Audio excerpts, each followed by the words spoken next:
Good afternoon, everyone. Can everyone hear me clearly? Just because I don't think, okay. Good afternoon, everyone. And thank you for having us today. It's been lovely meeting you all. Thank you to the hosts for having us over today. I am Kikachukwu Oluonye, or Kika for short, just Kikachukwu because I'm fond of my name. And this is Nick Sheppard. We are open research advisors from Leeds. Just to mention that this is my first conference ever. So I'm really excited. Thank you. Thank you. I'm really excited to share with you what we've been doing at Leeds since I've joined. I joined in July 2024, and we've done a lot of good work, I think, in my opinion. So I'm excited to share that with you today. I'll hand over to Nick to start us off. Thank you. So, yeah, as Kikachukwu says, if you've got the date then, she's been with us since July 2024, which isn't even 12 months. And what she didn't also say was that one of your days is ring fence for UKON work as well. So that's even less time. And I'll try this, so I'm very much a support act for Kikachukwu today, but to give a bit of background before she arrived, which, as I say, was actually less than 12 months ago. And some of the sort of lead up to the work that Kikachukwu's been leading. So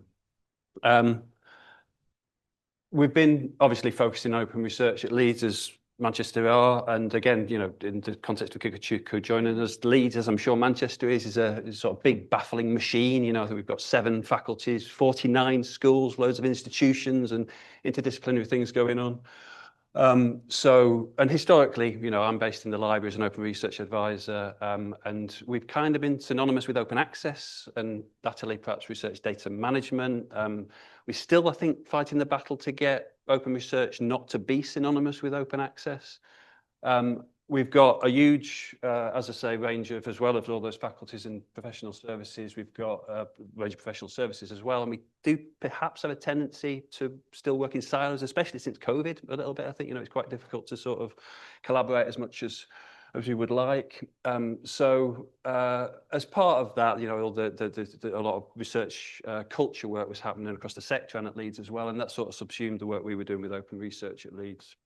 And we convened an open research group in summer of 2022. And as I say, big emphasis on that was collaboration. So it was chaired by a senior academic, co-chaired actually with a senior academic and our associate director in the library, but also with representation from all faculties, trying to cover different career stages and professional services. So library, research IT, research software engineers, ODMPL, which stands for Organisational Development, Professional Learning. So that's another heavily involved in sort of training at Leeds. So that was a few years back, and we had an away day on the basis of the Research Culture Strategic Plan. I think, when was that? The Research Strategy, that was 2021. So all this was sort of happening around the same time. Trying to come up with a strategy, the open research strategy, we sort of fed into the Research Culture Strategy around raising awareness of open research, as I say, trying to get away from that synonym with open access. Refining training for open research practices, fair attribution, obviously a big part of that, and the credit taxonomy, etc., and improving access to the University of Leeds research. A lot of the stuff that we've been talking about today in the conference already. So, thank you.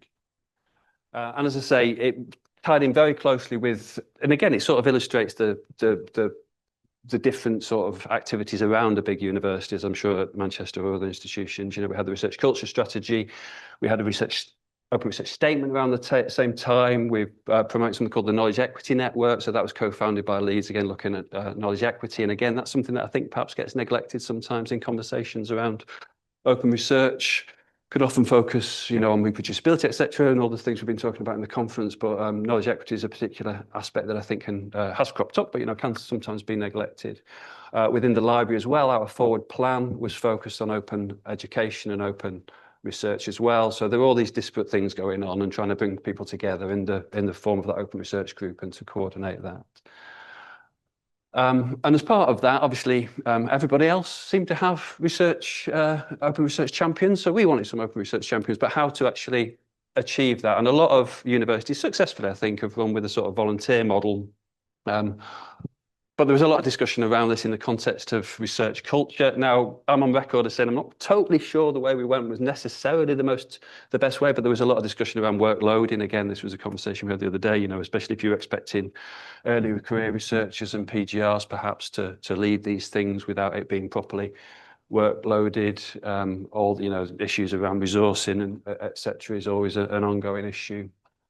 So the decision was taken, as I say, we presented to the research group various different sort of models for us to use as open research champions, the directors of research and innovation, which is a senior post in all the schools. So there's 49 across the university, with the intention being that they would help generalists like me. You know, I've got a bachelor's degree in English, which means I can read, to help us with the disciplinary specific aspects, you know, and trying to give us a sense of that. So that got us to the stage where we've got now a strategic group. We've got an open research statement. We've got the open research champions as Doris. And as part of that, we're also a little bit horse trading with UKRN to try and get in that program. I've been working with some colleagues at Sheffield on that as well.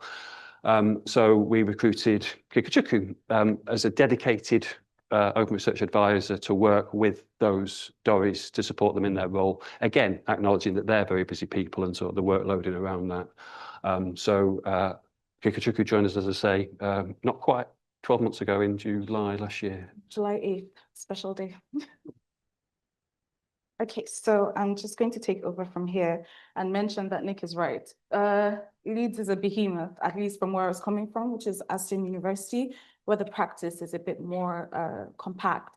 So over there, we did more open access and then got to Leeds and realized, oh, open research is much bigger and the project is big as well. So we had to do 2 really big events to launch that out. But joining Leeds, I had to learn about first off the size and how that impacts communications, as we might all be able to relate with. Engagement is terrible. So, I had to figure out the best people to talk to, who to work with to get messaging out as well.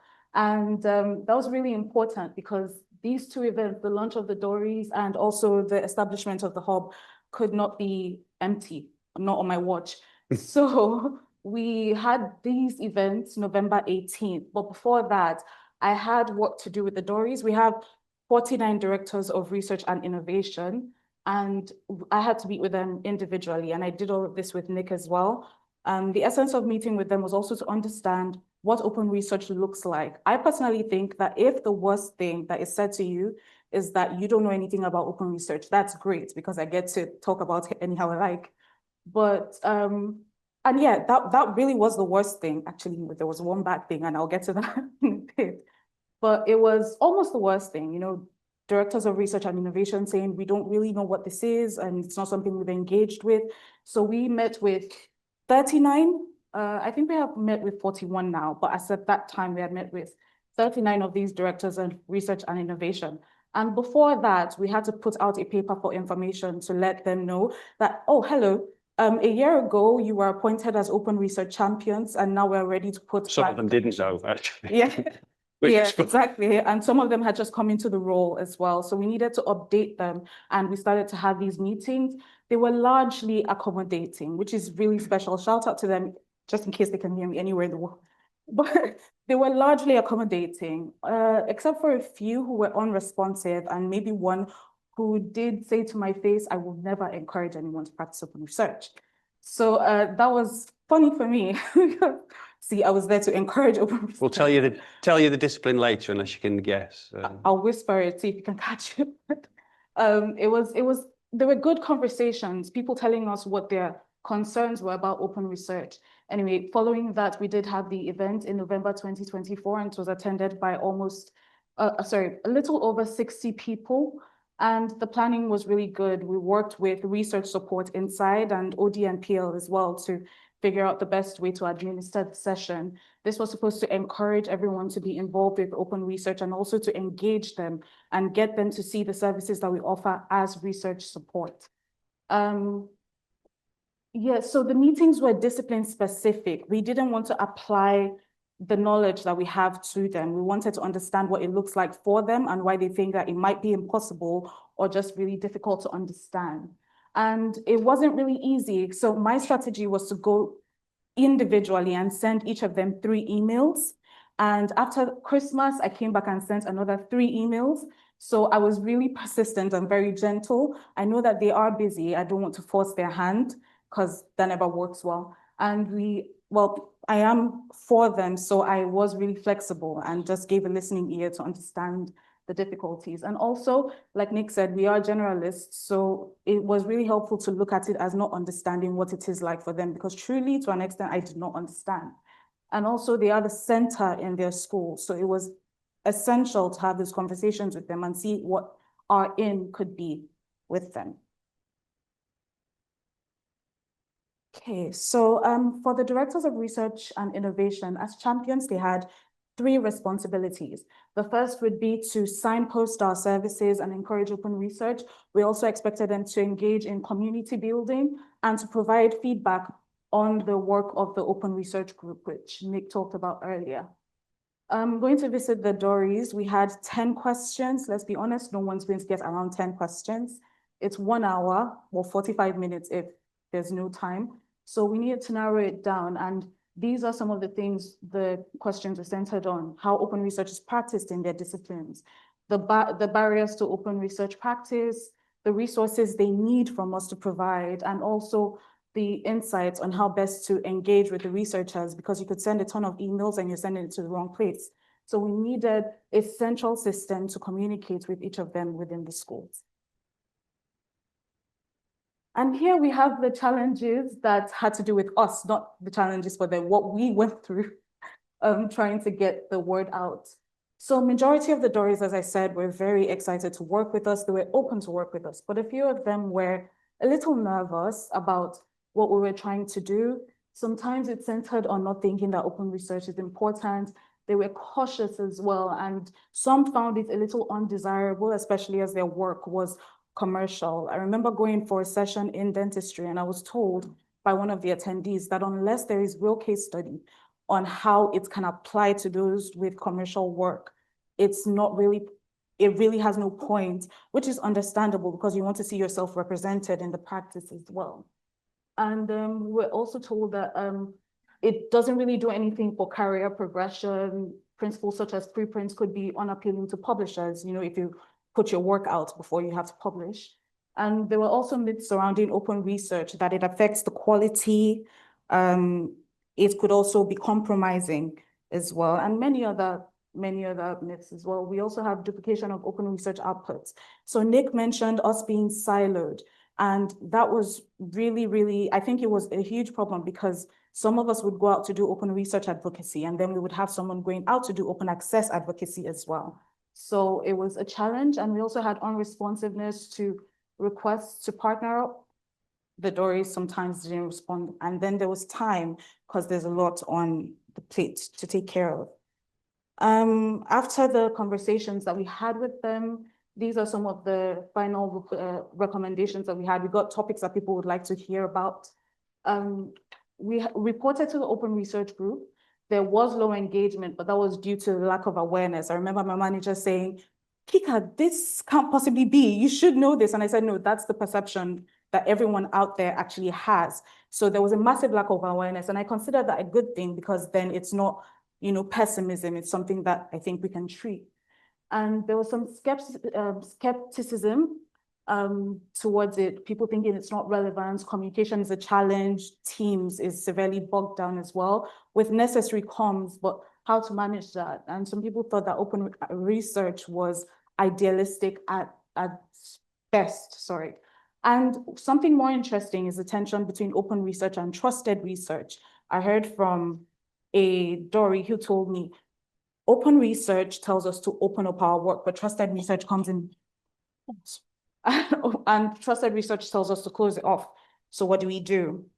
And that research led to some of these recommendations here: how to use the school letters, how to develop disciplinary specific aids and visuals, collaborating outside of our own team as well, so we're not too siloed, and providing case studies. We've been working with the UKRN for the Open Research Program, and it's been great. We are doing the Train the Trainer right now, and that helps us to advocate for open research, teaching others about open research. And we have our community of practice. It's the Leeds UK Reproducibility Network and Open Research Community, which we're really proud of. We are still trying to struggle with engagement, and we believe it will work. But this is managed by 4 of us who really work together on open research. And these are some of the things we're up to now. Well, yeah, I think we're out of time. But so, yeah, as Kikachukwu says, if anybody's cracked the comms challenge at a big university, please let us know. I mean, in terms of what's next, really interesting stuff today, I think, around the language of open. I mean, that was one of the things we found, different language used in different contexts, difference between open and fair, and open, I think, is a problematic word, etc.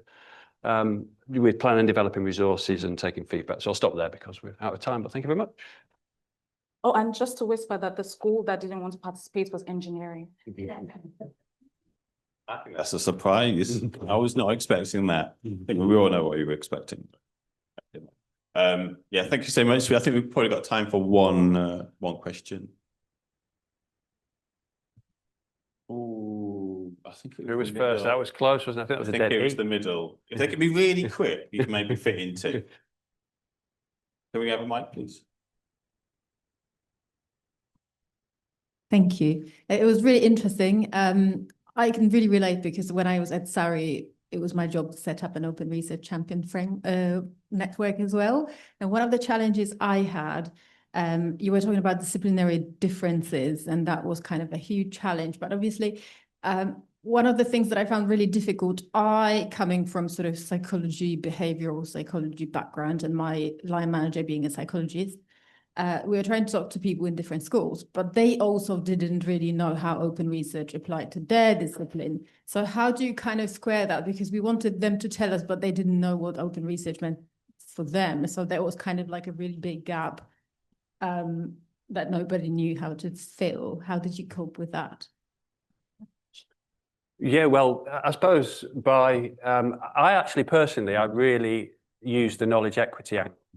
I start increasingly hanging my advocacy off knowledge equity because I find that's a good in that people understand and use, especially if then you can bring it back to open access. If you're talking about the APC model and how that can affect the global south or all that kind of thing, and then take it from there. Care principles we've talked about and data. So I find that's a really useful way to get in there and then talk about QRPs, questionable research practices, and express that I don't understand, how that might relate to them. They might not have you ever heard of pre-registration, yes or no, they're dealing with statistics. It's that two-way conversation, I think, for me, that's really, really important just to have. Any other thoughts from you? I'd say that's exactly it for me as well.